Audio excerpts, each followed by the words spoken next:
todos os gaúchos temos uma conscientização, assim, de que quem é daqui tem motivos de sobra para se orgulhar de ser daqui.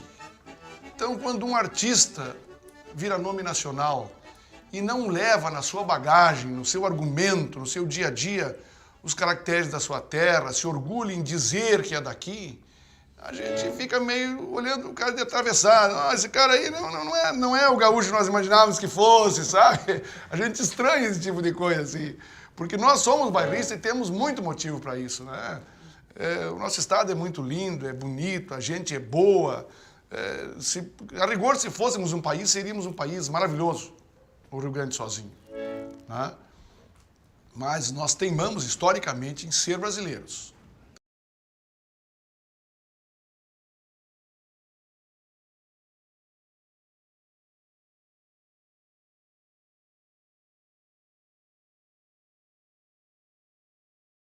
Eu conheci Serrano, é um grupo muito bom. Eu assisti, ele fez uma audição para mim, para as pessoas que estavam naquela estância e tal.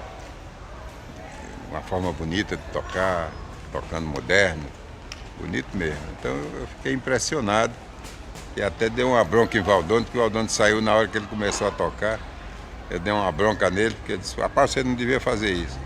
Tem que ficar ali apreciando, que quanto mais a gente aprecia, mais se aprende. E eu fiquei com raiva dele, porque ele, na hora que o rapaz começou a tocar, ele achou um jeito de sair. Eu achei que aquilo era uma falta de cortesia. E eu fiquei ali, atento, porque eu estava vendo que eu estava diante de um músico excelente.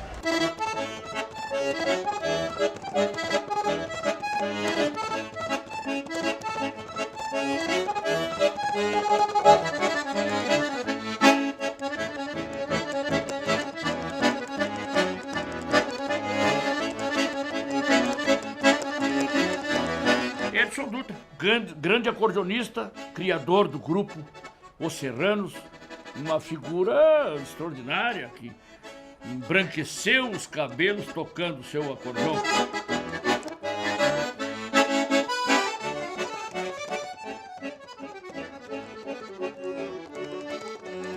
O Edson Dutra é uma das referências muito grande da música no Rio Grande do Sul e vive dentro desses lugares que são os CTGs, né? Porque trabalha especificamente com música para dançar, né? Música de baile.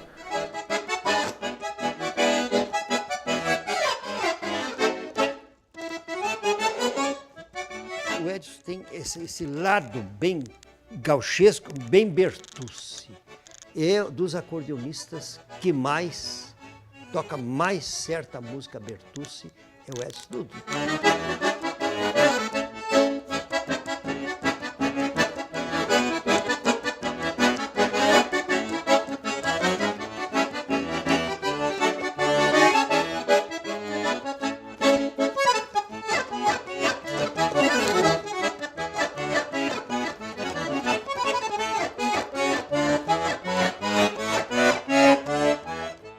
Os irmãos Bertucci, eu me criei ouvindo-os e eles foram os grandes inspiradores para a nossa música serrana.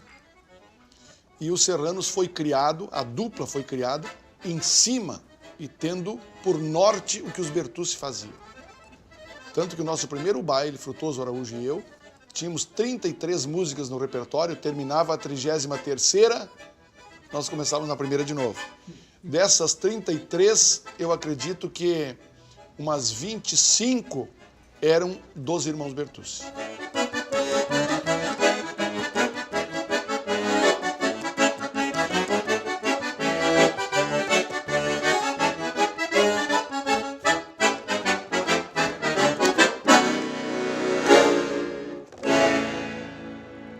Depois de tê-los como paradigma, eu procurei me aproximar deles. E fui muito bem recebido, especialmente pelo Oneide, pelo mais velho. Na época, em 68, não tinha gravadora em Porto Alegre, nem no Paraná, nem em Santa Catarina. Tudo era em São Paulo, e os Bertucci gravavam lá. Batemos na casa do Oneide e perguntamos, queremos gravar um disco, formamos uma dupla chamada Os Serranos, e queremos que o senhor nos ouça, e se puder, nos deu uma carta nos indicando e nos avaliando junto à sua gravadora em São Paulo. Ora, aquilo foi o que se chama de peitaço. Que ele poderia dizer, olha, eu não vou recomendar porque não conheço bem vocês e tal. Não, ele disse, toquem para eu ver. Nós tocamos as 4 músicas, ele foi para a máquina de escrever, uma máquina pequenininha, foi lá e fez uma carta. E com essa carta, nós pegamos o ônibus da Expresso Minuano em Vacaria e fomos para São Paulo gravar o disco sem a gravadora saber que nós estávamos indo. Chegamos lá, procuramos a gravadora, entregamos a carta para o produtor cultural chamado Geraldo Meirelles e ele nos ouviu, juntamente com o produtor Nonô, da famosa dupla época caipira Nonô e Naná, e eles viram aqueles 2 meninos sonhadores e nos gravaram. Na época, a façanha maior era gravar. E nós fomos a São Paulo, gravamos o nosso primeiro disco. E aí começou a nossa carreira. Os Serranos devem muito aos seus fãs e amigos. Daí, em certa época, gravamos algumas canções para homenagear os CTGs, os clubes e muitos lugares por onde tocamos. Vamos relembrar agora Andança Serrana.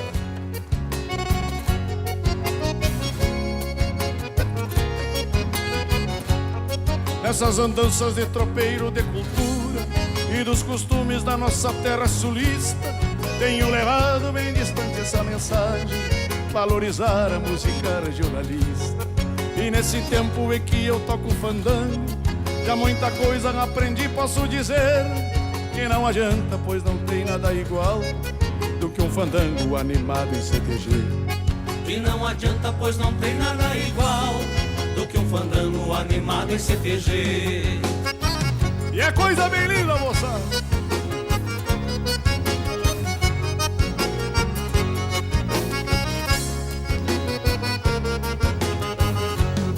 Toquei em Canela, no CTG Querência, em Bom Jesus, no Presília do Rio Grande, em São Francisco, no Rodeio Serrano, na Vacaria, no Porteira do Rio Grande, lá em Lagoa, no Alexandre Pato, em Esmeralda, no Pioneiros do Laço, e em Taquara toquei no Fogão Gaúcho. Em todos eles demonstrei força no braço. Os serranos, onde se apresentam, têm a preocupação de passar sempre os valores da música gaúcha, porque é uma característica do nosso conjunto isso aí.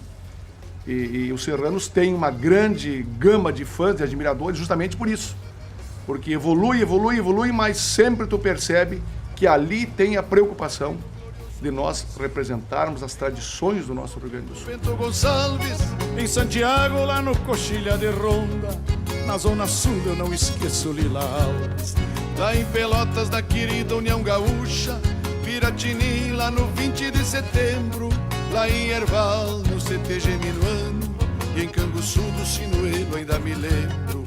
O tradicionalismo hoje é o maior movimento histórico-cultural de que se tem notícia no mundo, porque é um manancial organizado em livros, em discos, em até filmes, e de sorte que perpetuará para sempre de que aqui no Cone Sul da América, no estado sul do nosso país, do Brasil, houve um povo consciente do seu próprio valor e que buscou preservar isso através dos seus costumes, tá? E repassá-los às futuras gerações, porque há um consenso entre os tradicionalistas de que um povo que não sabe de onde veio jamais saberá para onde ir. E um povo que morre de uma geração para outra é um povo sem tradições. E o nosso povo tem tradições e deve mantê-las. E os serranos é um desses conjuntos que se preocupa em ser e permanecer gaúcho.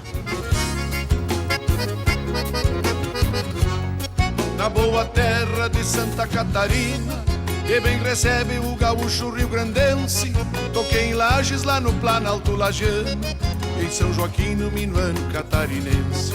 No Paraná, lá em Paranavaí, está vivendo gauchada hospitaleira, que se diverte quando eu vou tocar fandango no CTG Fazenda Velha Brasileira. Que se diverte quando eu vou tocar um fandango no CTG Fazenda Velha Brasileira.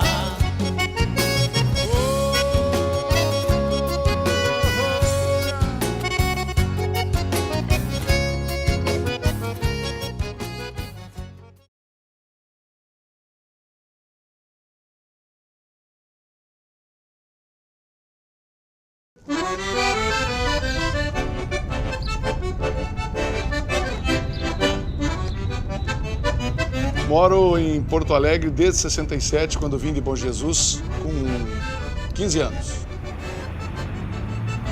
Porto Alegre tem um cartão de visita que se chama Parque da Harmonia, que é um lugar onde quem não conhece a tradição gaúcha poderá, de certo modo, conhecê-la. Especialmente no mês de setembro, quando lá se faz uma outra cidade dentro de Porto Alegre, voltada especificamente para as tradições gaúchas. Na época farroupilha. É um mês. Começou com um final de semana, foi uma semana e hoje é um mês.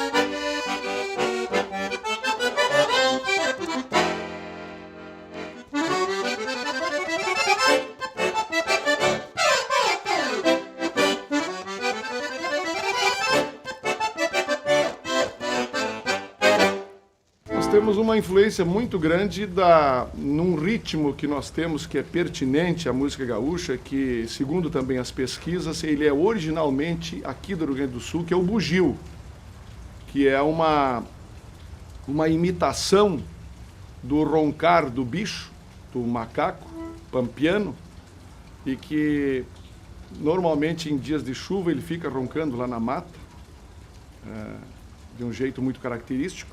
E os gaiteiros antigos do Rio Grande começaram a imitar o roncar do bicho com o roncar do baixo. Então o bugio fazia ho, ho, ho, ho, ho, ho, e o pessoal começou a imitá-lo nos baixos da gaita.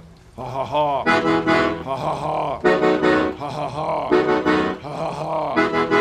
E toda vez que se toca um bugio, tem-se que fazer o jogo de fole justamente para imitar o roncar do bicho. Então seria assim.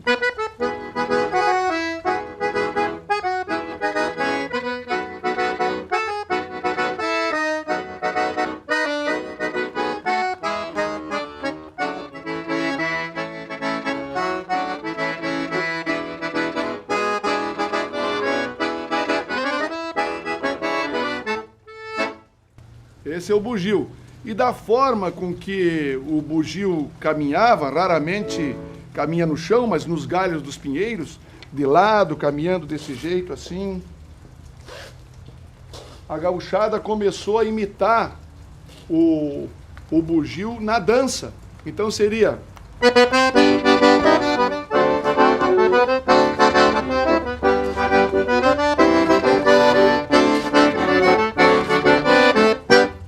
mais ou menos por aí.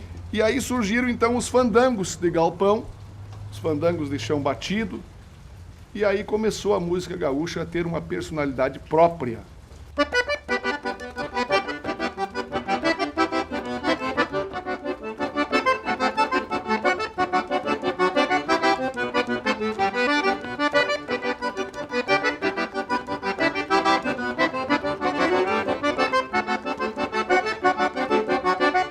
Depois do pós-guerra, houve uma invasão muito grande das influências dos Estados Unidos no Brasil. E aqui no Rio Grande do Sul não foi diferente. E aí um grupo de jovens liderados pelo hoje pesquisador Paixão Cortes, João Carlos Paixão Cortes, criaram o primeiro centro de tradições gaúchas, justamente para fazer frente a essa invasão cultural que chegava e dominava a juventude da época. E deram o nome a essa entidade tradicionalista de Centro de Tradições Gaúchas 35, justamente para homenagear a Revolução de 1835, que foi até 1845, chamada Revolução Farroupilha, onde o Rio Grande do Sul se tornou então a província de São Pedro, independente do país. E eles buscaram esse espírito farroupilha justamente para preservar e repassar esses valores culturais às futuras gerações.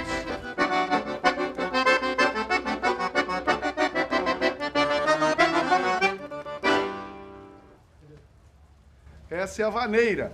Agora vamos tocar a vocês um vaneirão, que é um andamento mais rápido e que é bem duetado, ou seja, feita a mesma melodia com os dois acordeões em terças. Vamos lá!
filosofia do movimento tradicionalista gaúcho, eu falo com um pouquinho de conhecimento porque já fui presidente do movimento. A filosofia do movimento tradicionalista gaúcho é a filosofia do homem rural, do homem simples, muitas vezes analfabeto. Então, as virtudes daquele homem é que fizeram com que a gente se aprofundasse no estudo das tradições do Rio Grande do Sul.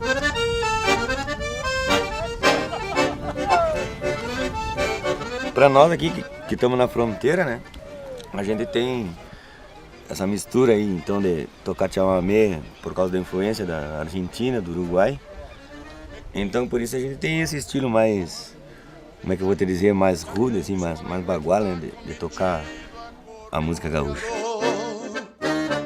Eu passo a vida montado num tostado pata branca, fazendo ali da quem canta a alma de um campeador.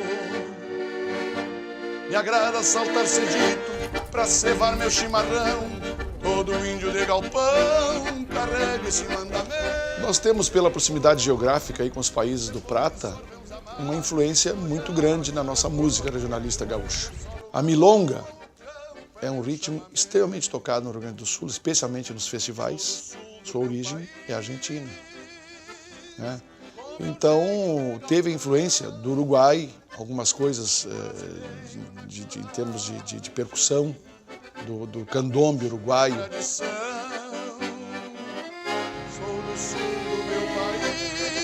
saberia assim, dizer assim, falar em palavras, o que são essas características assim, mais fortes? Mas tinha, nós tínhamos de campanha aqui que eu vou te falar, de dicionário, ainda não estudei muito, né? É tudo meio rude mesmo, meio bagual mesmo, assim, de campo, meio chucro. O Centro da Tradição Gaúcha, ele exige que seja uma cultura original e natural do gaúcho, né? O gaúcho tem que estar a princípio de bota bombacha e é por aí a coisa. Vai fazer um baile gaúcho de calça reta, de calça ali, não se admite. O bico dentro da bota pra alumiar no tempo feio. O conceito gaúcho está muito mais tá muito mais por dentro na alma de quem usa bombacha do que propriamente na roupa que veste. Ter um CTG é sinal que o sujeito está prestigiando a sua cultura, a sua gente, o seu modo de viver, está prestigiando o seu passado, do qual nós nos orgulhamos muito, historicamente falando, está prestigiando o que somos, o que temos, o que fazemos. Isso é uma reafirmação de pátria. Brasileiro na coragem, gaúcho na tradição, sou do sul do meu país, com meu jeito de galpão. Brasileiro na coragem, gaúcho na tradição.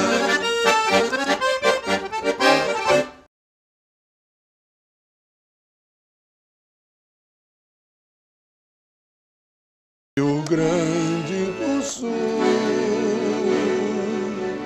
eu um dia voltarei pra rever o meu Guaíba, pra rever meu bem-querer.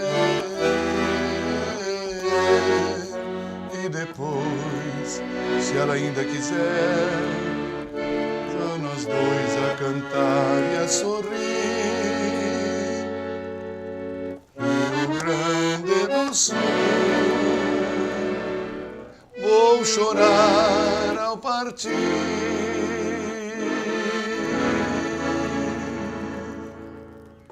Na época da Revolução Farroupilha, o general Rosas da Argentina ofereceu suas forças para ajudar os farroupilhas contra os imperiais, quando Bento Gonçalves agradeceu e disse a ele, num tom de ameaça: o primeiro estrangeiro, o primeiro castelhano que cruzar a ponte, emprestará o seu sangue para que nós assinemos a paz com os imperiais.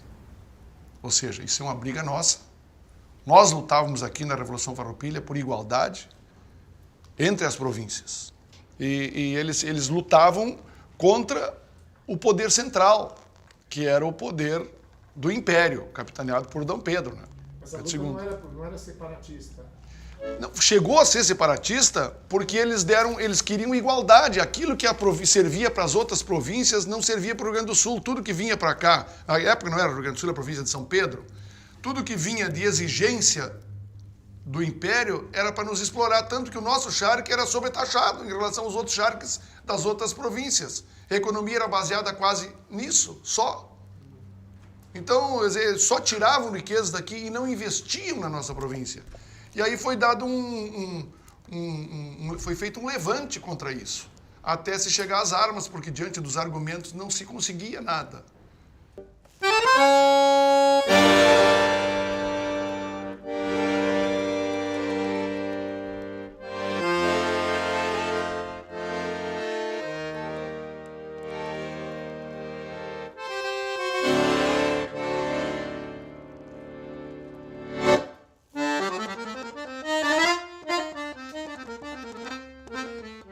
O gaúcho chora, e chora muito.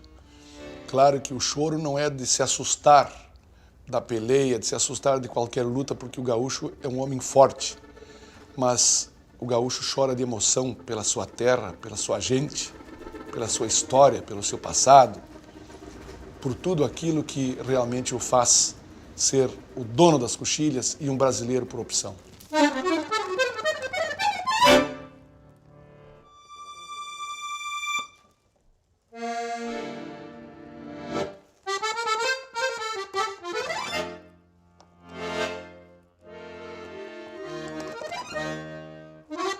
Grande parte da minha infância, minha juventude, minha vida até agora, grandes amigos conquistados com ela, grandes fãs, admiração dos meus pais, dos meus filhos, da minha mulher, dos meus colegas. A gaita se confunde com a minha própria vida.